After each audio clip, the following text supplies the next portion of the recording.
The Camp David Middle East Peace Summit ended Tuesday without an agreement after 2 weeks of nearly non-stop negotiations. U.S. President Bill Clinton, who hosted the talks, was clearly disappointed with the outcome. After 14 days of intensive negotiations between Israelis and Palestinians, I have concluded with regret that they will not be able to reach an agreement at this time. As I explained on the eve of the summit, success was far from guaranteed, given the historical, religious, political, and emotional dimensions of the conflict.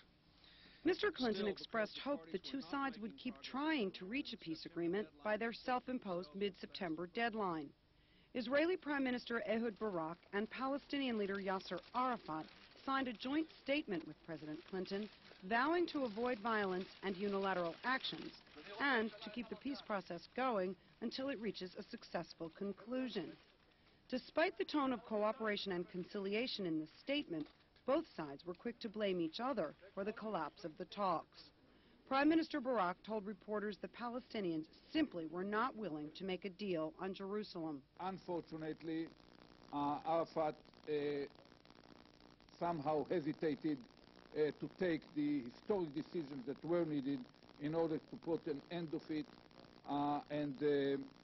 Of course, I believe that we should not lose hope.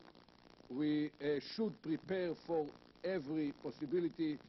Palestinian leader Arafat left the U.S. without comment, but the Palestinian Liberation Organization's representative to the U.S., Hassan Abdul Rahman, said the Israelis took an inflexible stance at the summit.